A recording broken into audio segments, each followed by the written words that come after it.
Okay, cool. Um, Anyhow, I'm going to backtrack a little bit, kind of sum up what I was talking about before that technical difficulty. Um, it was really weird. I didn't know that there was like time limit on that thing, so whatever.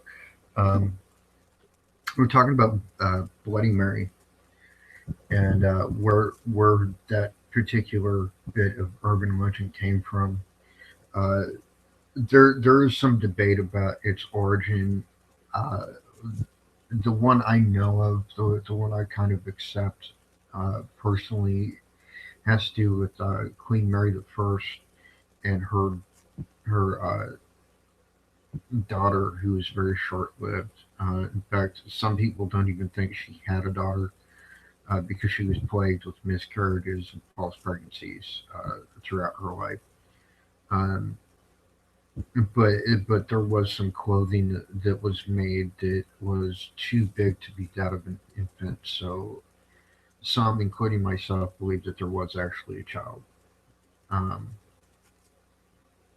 whose name also would have been Mary. Uh, and that's where it comes from because it is known that she had what we would equate to today as a psychotic break, which of course is kept very hush hush back then. But she was given to looking in a mirror and talking with her child. So it is believed that that's where the whole thing comes from.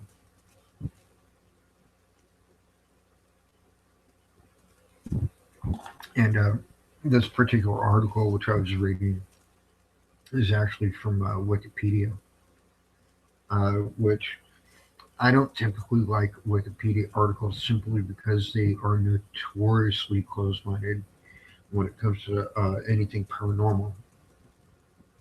But they are good for well, some of the history, I guess. In any case,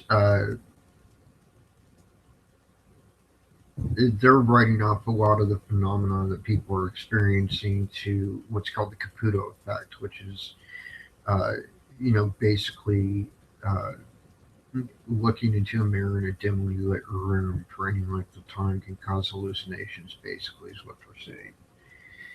And I was disputing that because of some work that was done that I'm aware of with a psychic medium where they were in, I believe they call it an arcanium, which is just like a room where there's a chair and a mirror. And this individual was contacting a spirit, and the evidence that they were cleaning in this room matched evidence we were receiving on our devices at the same time during this one particular investigation in California at the Pico House. So I think there's a little more to it than what Wikipedia does, obviously. Um, so that's where we were at before we were interrupted, and I was actually just about to move on. Uh, However, um,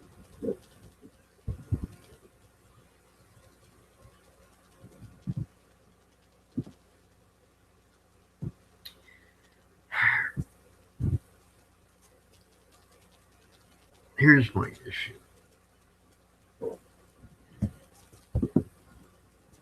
I don't think really.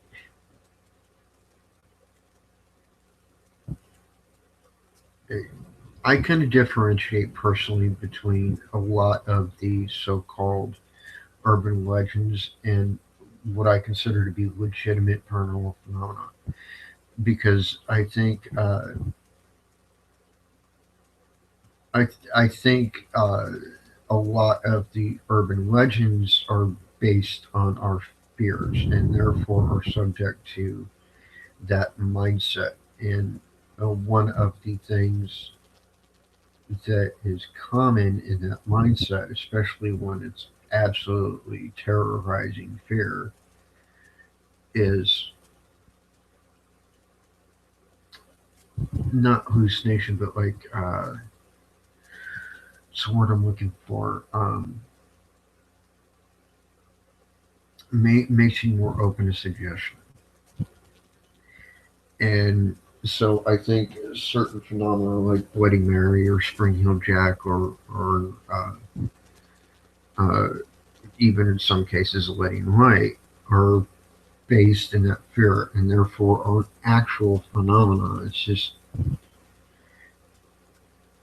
because you're feeling that fear. It's how your mind makes sense of it all. Um, because it's all based in kind of like these campfire stories you heard when you were a kid, like the monster under the bed, all that. Um, and we were talking about the Hook Man, and I was about to get into where that actually comes from. Uh, because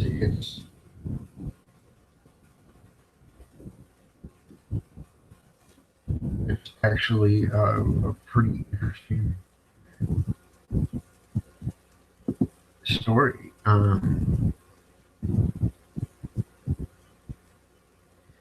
The Hook or Hook Man is a classic urban legend. The basic premise involves a young couple parking at a lover's lane. The radio plays while they make out. Suddenly, a news bulletin reports that a serial killer has just escaped from a nearby institution. Killer has a hook for one of his hands. For varying reasons, they decide to leave quickly. In the end, the killer's hook is found hanging from the door handle. Um, it is known pretty much that this urban legend uh, was based from like mid 1950s to mid 1960s.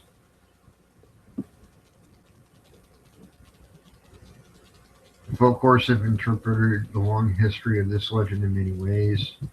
Uh, Alan Dundas's Freudian interpretation explains the hook as a phallic symbol, which I don't for a second freaking believe. Uh,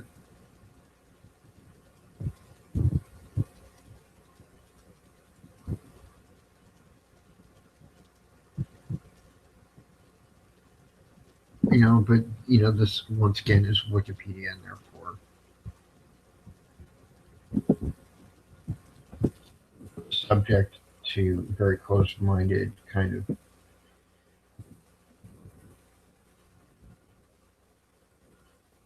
interpretation. I do want to read another article about it. Let's see.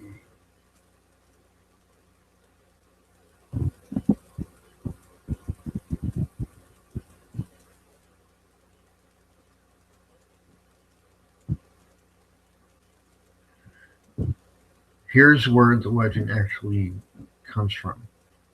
Uh, Hookman murders are committed by the spirit of Jacob Carnes, a preacher who had killed prostitutes in 1862. Since then, he has fed off the repressed emotions of clergy and their family. Uh, Salt, uh, Dean salts and burns his corpse. However, it turns out that the silver that made up Jacob's hook had been remolded into items in the church. Jacob is dispatched on all of these, the last being a silver chain.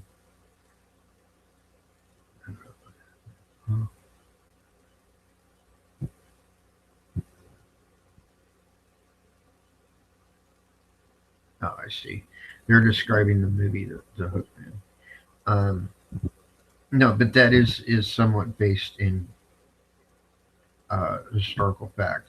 There actually was a preacher. I don't know if his name was actually Jacob Carnes or not, but there was a preacher who killed prostitutes right around that same time, 1860s, and he had a hook for a hand. He was actually a veteran of the Civil War, and his hand was taken off uh, in battle, and he had a hook for a hand, and he was a very twisted individual, and he Well, he didn't kill just prostitutes. He killed anyone he saw as unholy.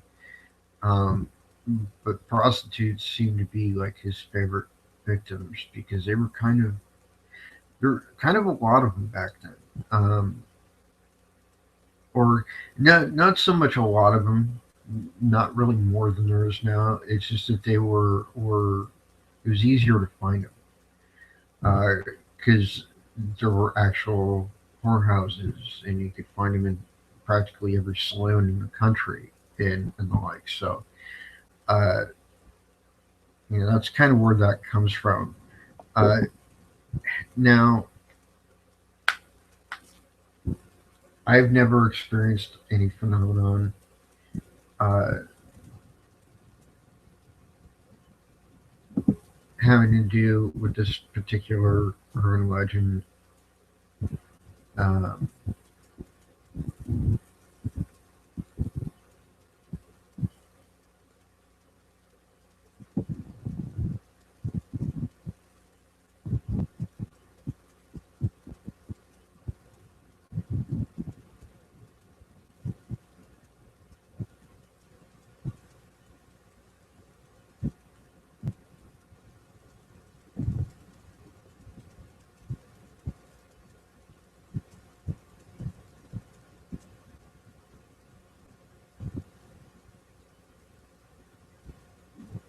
uh, then, taking into effect like this time of year, there's also urban legends like Krampus, which is like kind of like Santa's evil alter ego that was said to kidnap and eat naughty children. And then it was, of course, very Americanized to, call them the stalking and all that. Um,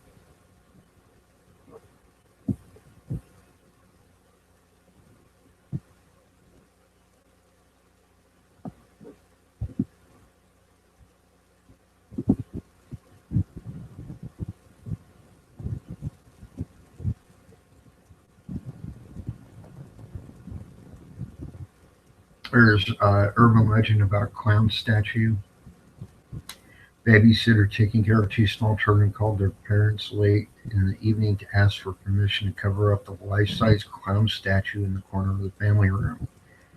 It's not that I don't like it, she said. It just kind of freaks me out with nobody else here. It's hard to watch TV. Um, the parents' reaction to her request freaked her out even more. Hold on.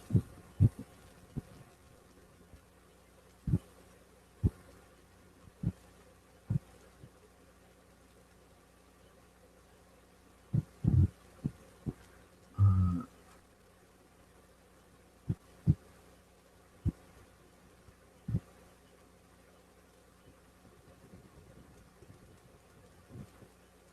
the father, well, when she called the father, says very seriously, "Get the kids, go next door and call 911."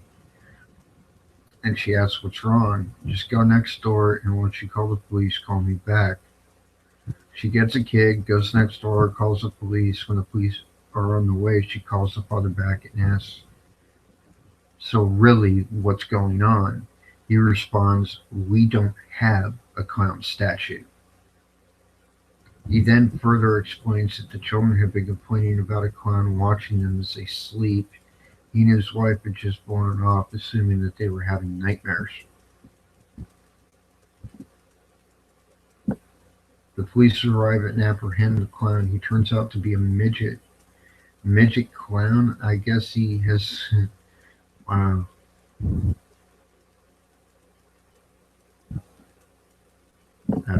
that's bad. I mean, and I guess it's kind of taken off because there's a lot of people now. Like, seriously, think about it. There are more people afraid of clowns today than ever before in our entire history. Why is that?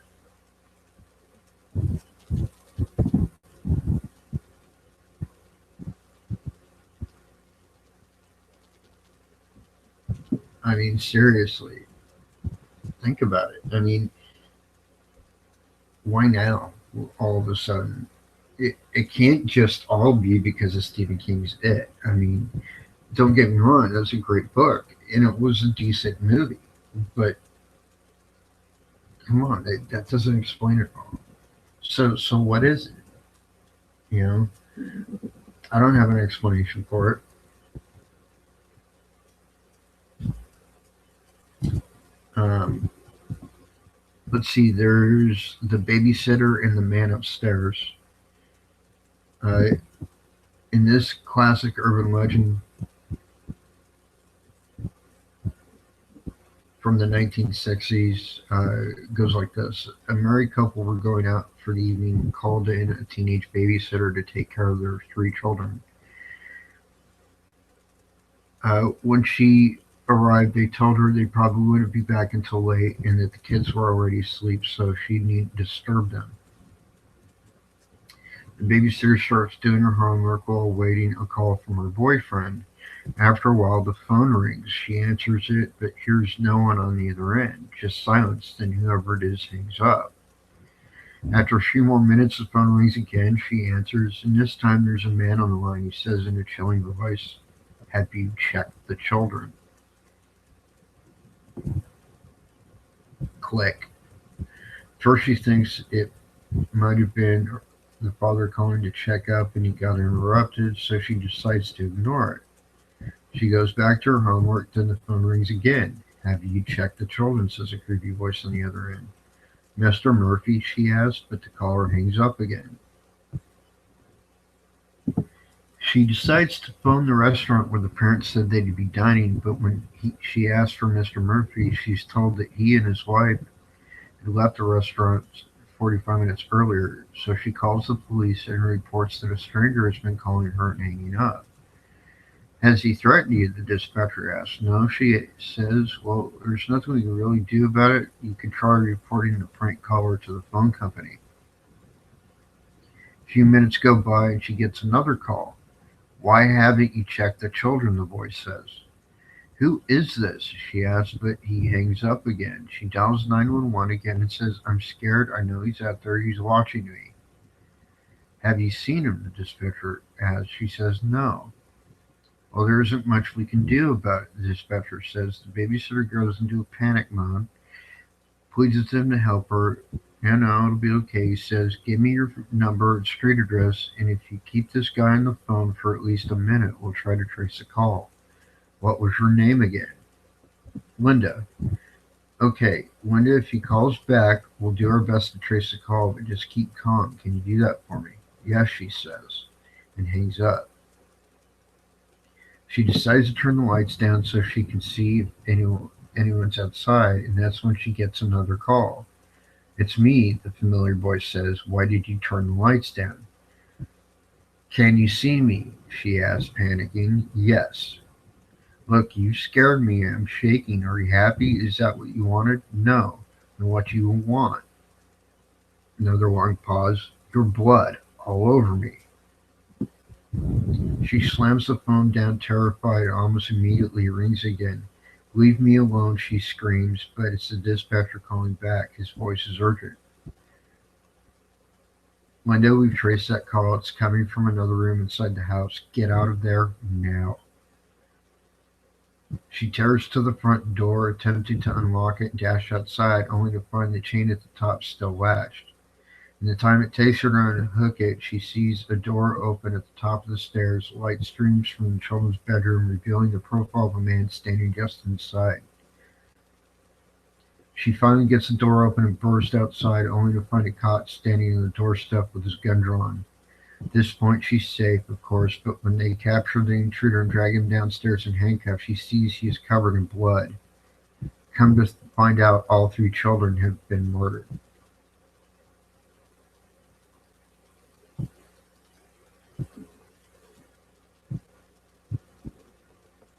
Sounds familiar, doesn't it? Like that's a device that's been used in several movies.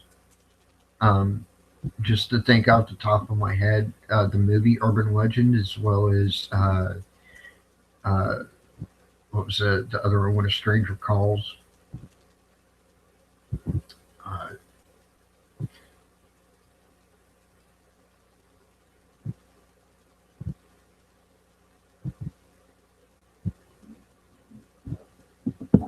it's just, I think you see what I mean. Like a lot of these just play on our fears. Here's one all the way from Russia. Uh, it's called the Russian sleep experiment.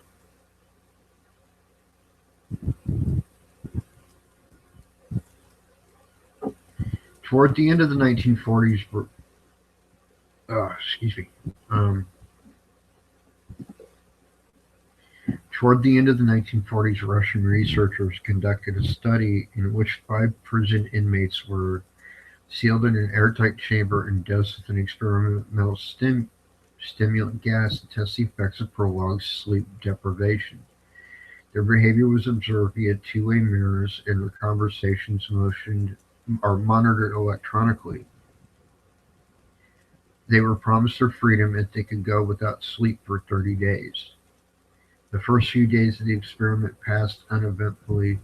By the fifth day, however, the subjects began to show signs of stress and complaining about their circumstances. They stopped conversing with their fellow inmates, choosing instead to whisper compromising information about one another into the microphones, apparently an effort to win the trust of the researchers. Paranoia set in. On the ninth day, the screaming began. First one subject, then another was observed running around the chamber screaming at the top of his lungs for hours on end. Just as disconcerting was the reaction to the other subjects who began ripping apart the books they'd been given to read, smearing the pages with feces and plastering them over the mirrored windows so their actions could no longer be observed. After a while, the screaming stopped, so did the whispering. 3 days passed without a sound from inside the chamber. Fearing the worst, the researchers addressed the subjects via the intercom. "We're open the chamber to test the microphones," they said. "Step away from the door and lie flat on the floor, or you will be shot. Compliance will earn one of you immediate freedom." A voice from inside the chamber answered, "We no longer want to be free." Another 2 days passed without contact with the prisoners as the researchers debated what to do. Finally, they decided to terminate the experiment. At midnight on the 15th day, the stimulant gas was flushed from the chamber and replaced with fresh air in preparation for the subject's release. Far from being pleased at the prospect of leaving the chamber, the subjects began screaming as if in fear for their lives. They begged to have the gas turned back on. Instead, the researchers unsealed the door to the chamber and sent armed soldiers inside to retrieve them. Nothing could have prepared them for the carnage they witnessed upon entering. One subject was found dead, lying in several inches of bloody water. Chunks of his flesh had been torn off, and stuffed into the floor drain. All of the test subjects were found to have been severely mutilated, in fact, and the wounds appeared to be self-inflicted. They had ripped open their own abdomens with their bare hands and disemboweled themselves. Some had even eaten their own flesh. The four who were still alive were terrified of falling asleep and refused to leave the chamber, again pleading with the researchers to turn the gas back on. When the soldiers attempted to remove them by force, the inmates fought back ferociously.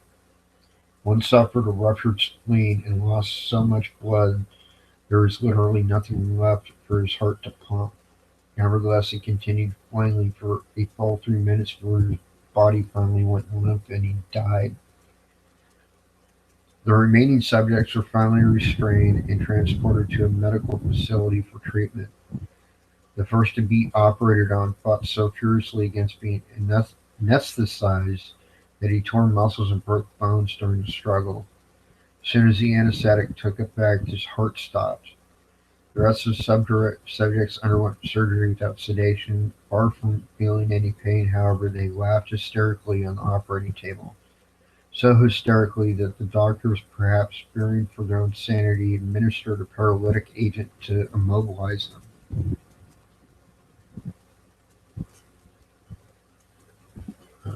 After surgery, The survivors were asked why they had mutilated themselves and why they so desperately wanted to go back on the stimulant gas. Each gave the same answer: I must remain awake. The researchers considered euthanizing them to obliterate every trace of the failed experiment, but were overruled by the commanding officer, who ordered that it be resumed immediately, with three of the researchers joining the inmates in the sealed chamber. Horrified at the prospect, the chief researcher pulled out a pistol and shot the commanding officer point blank, then turned and shot one of the two surviving subjects, pointing his gun at the last one left alive. He asked, "What are you? I must know." "Have you forgotten so easily?" the subject said, smiling. "We are you. We are the madness that lurks within you all, begging to be free at every moment in your deepest animal mind. We are what you hide from in your beds every night. We are what you sedate in silence and paralysis when you go to the nocturnal haven where we cannot tread." The researcher fired a bullet into his heart. The EEG monitor flatlined as the subject murmured these last words: "So nearly free."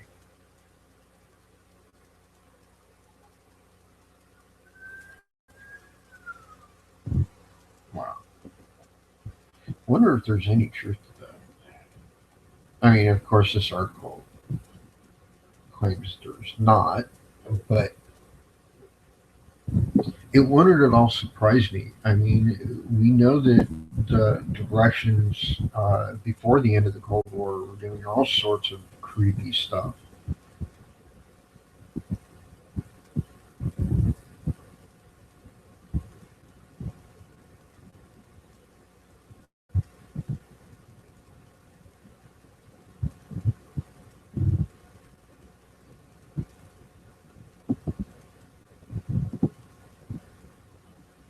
There's other ones. There's one urban legend that goes into why children are afraid of uh, the dark. I was never one of those kids. I can't relate, to be honest. I was a very twisted kind of kid. I had very sick logic as a child. I didn't. I was more afraid of sleeping with the lights on because I figured whatever you had to be afraid of in the dark, you could see it in the light. Uh,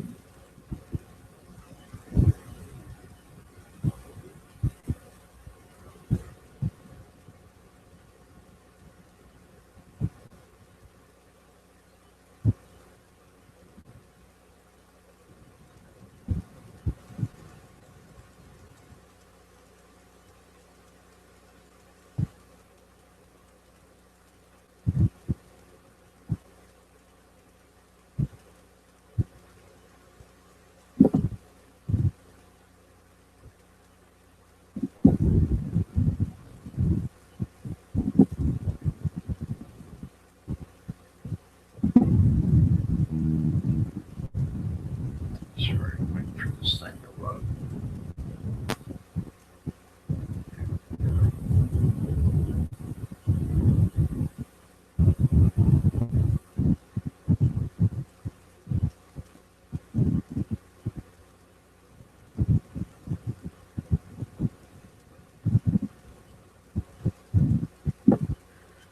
But no matter what it is, whether it's Leading Lake or Hookman, or Spring Hill Jack or whatever, what's interesting to me about these things is that, like, while I don't believe they're the same as paranormal phenomena, I do believe that in a certain kind of way, it shows that we are all on at least one level kind of psychic, because people share these experiences through their fear. Fear is one of the strongest motivators of anything. So, while I don't believe this phenomenon is real, I do believe that perhaps, just perhaps, in people's fears, they're sharing these kind of common, folklore, urban legend kind of experiences.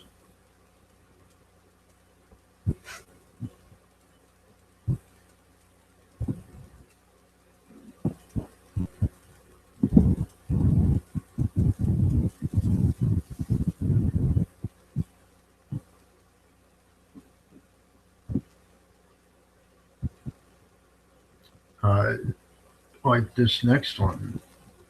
Uh, this urban legend involves a teenage girl who was home with her little sister while the parents were out on the town. After watching some television together, she sent her little sisters to bed and then went back downstairs to watch more TV. Eventually, she got bored with what she was watching and turned it off, then curled up in a blanket on the couch and watched the snow fall through the large sliding glass window in the living room. She'd only been watching for a few minutes when she saw a man walking toward the sliding glass doors with deadly purpose.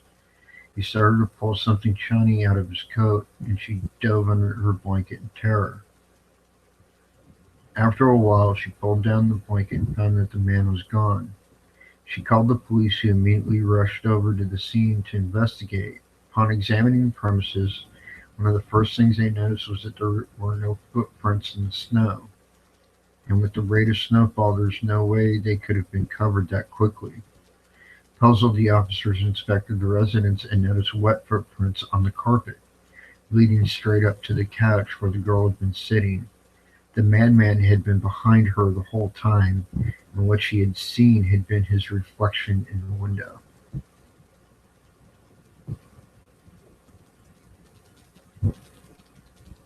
Yeah, that's spooky. But if that's true, then what she witnessed was actually a real person, which is even scarier. Okay, this next one, there are multiple versions of it.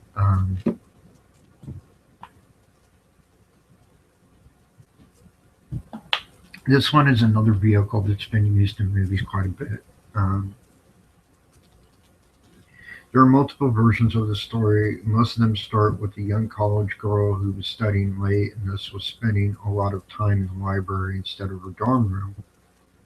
During a late night of studying, she realized that she'd forgotten something in her dorm room, so she decided to make a trip back to get it. When she opened the door, she found the room dark, but figured that her roommate was either asleep or out studying like her. Not wanting to disturb her in case she was asleep, she left the light off, grabbed what she needed, and went back to the library. Upon returning to her room, she found her roommate lying on the floor with a slit throat. But the worst part was the message written in lipstick on the bathroom mirror. It read simply, "Aren't you glad you didn't turn on the light?" Uh, there's another version which I really don't like because I'm a big animal lover, and it has to do with a woman that lives in an apartment alone with a puppy.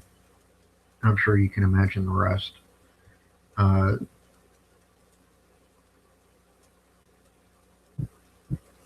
there's the unfortunate coat incident.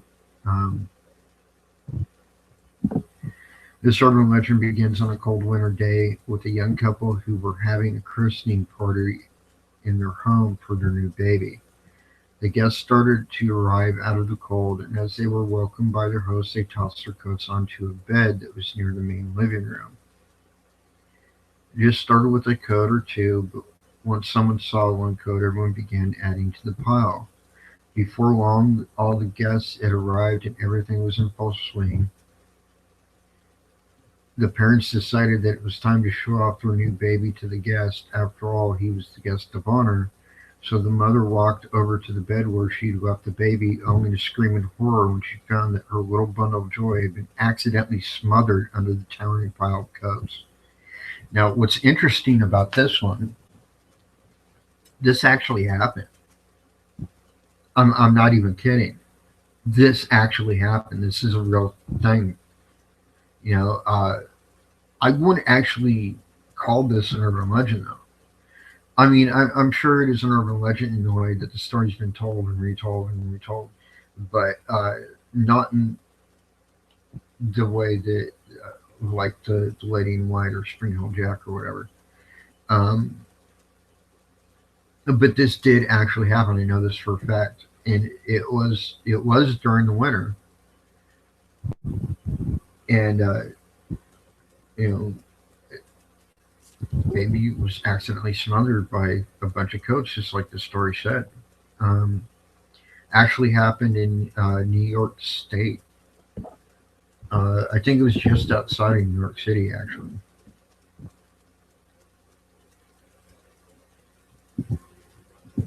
Yes, I agree. Uh, Jeremy just said something on Facebook. He said, "Yeah, you kill my dog, I take your wife." Truth.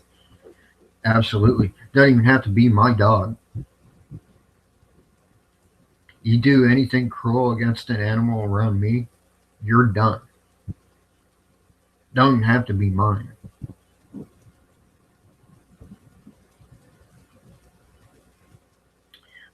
This one's about a gas station attendant. It was late, and a young woman was driving through an unfamiliar area deep in the country. Her car was old and unreliable, and soon she realized that she'd have to stop for gas soon if she didn't want to start walking. As luck would have it, she came across an old gas station a little further down the road. It was an old-fashioned old-fashioned station, the kind with an attendant comes out to pump gas, and something about it set the alarm bells ringing in her head. But she knew that she couldn't get much farther without refueling, so she reluctantly pulled into the gas station and asked the attendant to fill up the tank. The attendant seemed nervous as he filled up her gas tank, but eventually he finished the job and came over to the driver's side to get the payment. She gave him a $20 bill, and he examined it carefully, then told her that it was counterfeit. At this point, the alarm bells weren't ringing anymore; they were rioting. The attendant explained that he would have to take her back to his office and call his manager because a counterfeit would have to be reported to the bank. Once he had convinced her to come with him, he explained the bill wasn't actually counterfeit. He'd gotten her out of the car because there was a man in with a hatchet hiding in the back seat.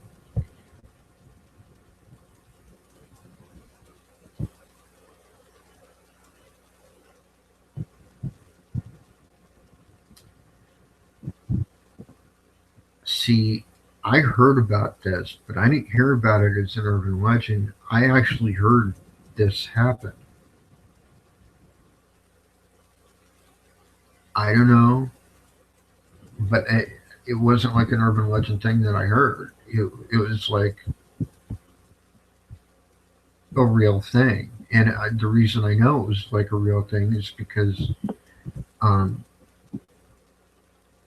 I heard it from a cop who worked this case. This next one's called the Wiley Home Invader. While the specific stories of this urban legend are just myths, there is a chilling undertone of truth to it, since some invaders have been documented using tactics similar to this to get into people's homes. According to the stories that have circulated, someone is home alone late at night with very few lights on, just enough to indicate that someone is home and awake, but that there aren't many people around. Someone comes up and, in the dead of the night, just starts banging on the door and yelling to be let in. When the homeowner gets close to the door and calls out, the calls become even more insistent, yelling that someone is trying to hurt them. In one story, a woman was at home by herself when she heard a woman banging on her door and shouting to be let inside the house. When she asked who it was, a woman outside began yelling that she was being attacked by a man and needed to get somewhere safe. When the homeowner listened closely, she indeed heard a male voice, but he was talking normally as if he was simply having a conversation with the woman. The woman outside was covering the peephole, so the homeowner peeked out the window beside the door, She could see a woman dressed in black, and from somewhere nearby, the man's voice continued to talk softly to the woman. Eventually, they both left, but it left the storyteller chilled to the bone. It's hard to imagine what would have happened if she'd let them in, but it probably wouldn't have been pleasant.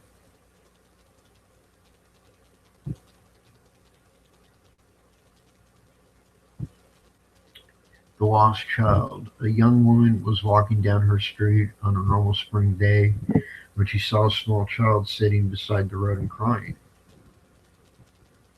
She stopped to ask the little girl if she was okay, and the girl told her that she was lost. Sniffling, the girl then asked her if she could help her find her way home. Overwhelmed with pity for the little girl, the young woman readily agreed. Luckily, the little girl knew her address and had a general idea of where her home was.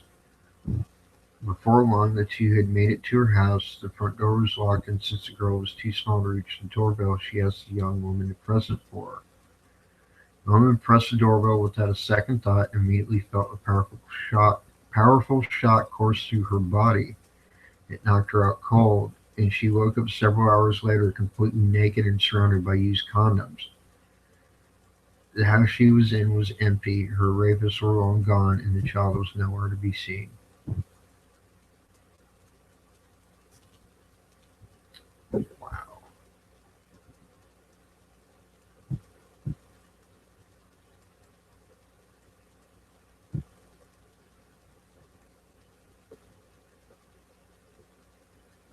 This one's called The Hitchhiking Old Woman. This story tells of a young woman who is walking out of a shopping mall late at night to go back to her car. As she neared the car, she was startled to see an old lady standing right next to her passenger side window. An instant later, she noticed that the passenger side window had been completely shattered. The old lady explained that she had seen her broken window and had been watching it for her to make sure nobody tried to steal something. The young woman was very appreciative of the old lady's help, and since the old lady had missed her bus, she agreed to drive her back home. However, as they stood there talking, she noticed the old woman seemed to have very hairy man-like arms. Thinking quickly, she jumped in front of a slow-moving car, forcing it to stop. The old lady quickly bolted. When the police searched her car, they found that the kind old lady had stowed a knife and a coil of rope on the back seat.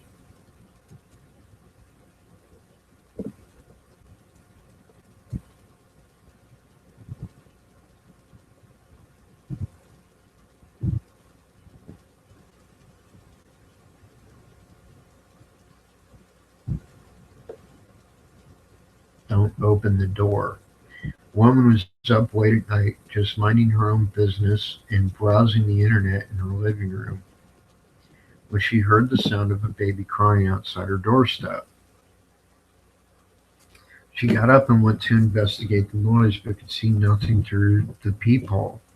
Understandably, she found it odd that a baby would be crying outside her suburban home, especially so late at night. Not sure what to do, she decided to just call the police. She told them that she was considering opening the door to check on the baby because she had heard the crying near her window and was afraid that the baby might crawl into the street.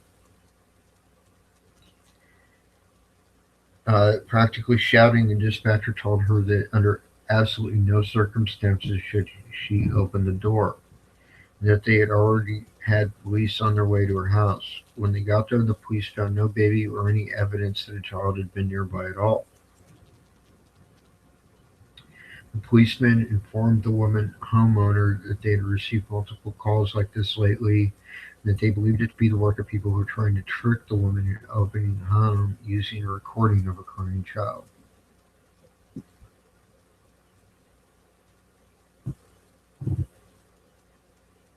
This one is called The Scream Nobody Heard. At some college campuses, it's apparently a tradition for students who live in dorms to all let loose with a scream at a designated time. According to the stories, it helps the students release stress, especially during finals week. In Funnels Week at UCLA, the tradition was for everybody to scream at midnight to let out all the pent up frustration. So, just as expected, everyone did their screaming ritual, and the campus rang with the caffeine fueled howls of a horde of exhausted youths. The ritual complete, the campus quieted down and everyone eventually went to bed, only to discover the next morning that one of the screams had been real. A young woman had been raped at precisely midnight, her assault timed to coincide with the noisiest moment of the year. Nobody heard it because what's one scream among hundreds? Legend has it that since then, the screaming tradition has been banned from the UCLA campus, and anyone who breaks the rule is punished with expulsion.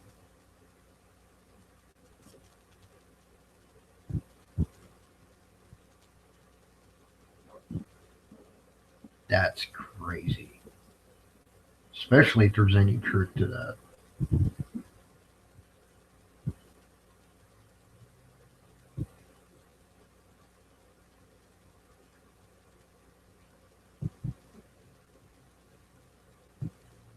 Okay, this is the last one for tonight, folks, called The Fat Vampires.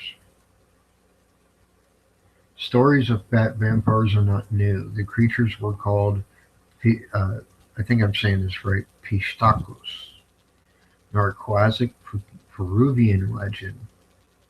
They are known to stalk the night on deserted roads and use their magic to rob travelers of their fat. Recently, the legend has resurfaced due to actual arrests of gang members in Peru who are reported to have been bonking unruly travelers on the head, then taking them to a safe house and rendering them into fat to sell on the black market. Some estimates say that as many as 60 people fell prey to these gangsters before they were caught. Of course, some question the official story, partly because most of the attributed murders have not been proven, but mostly because they have trouble believing that there's any kind of market for human fat. Oh, trust me, you'd be surprised. It is also considered strange that these men had no interest in selling any of the other more valuable body parts. Perhaps the answer lies in the legend itself. The Pistacos would not have any interest in other organs, and selling the rendered human fat would be a good cover for their true operation, feeding on the fat of the living so they can sustain their undead immortal existence.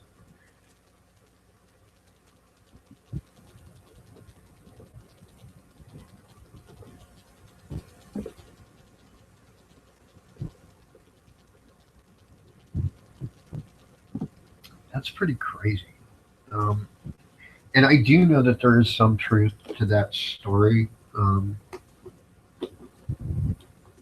because it has become uh, a big kind of black market item, human fat, um, which is actually why a lot of plastic surgery clinics uh, are very um, protective and security minded about their biohazard waste, because of the fact that people were stealing human fat.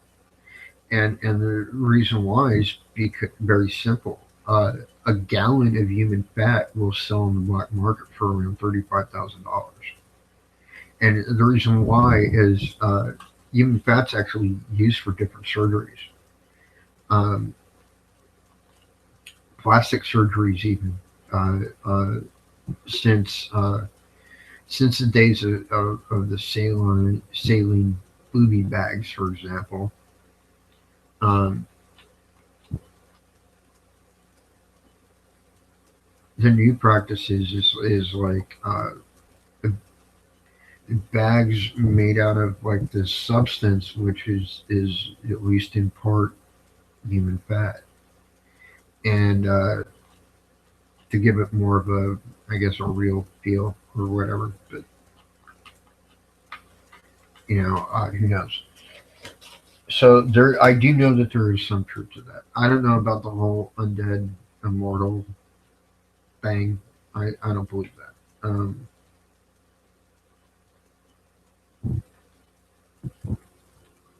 whether you're talking fish tacos or like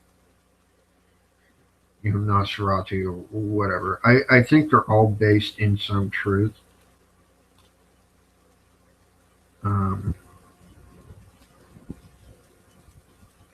Even werewolves, I personally believe are based in some truth. Um, I think that there's probably a big difference between what people think and what actually is. Um,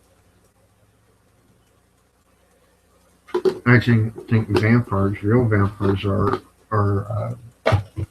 people that suffer from this rare genetic disorder where they actually have to consume uh, mass amounts of hemoglobin blood in order to survive. Otherwise, their body starts to break down, and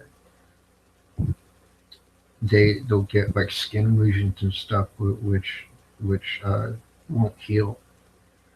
Um, which some people actually believe is what actually gave story to the legend of vampires in the first place.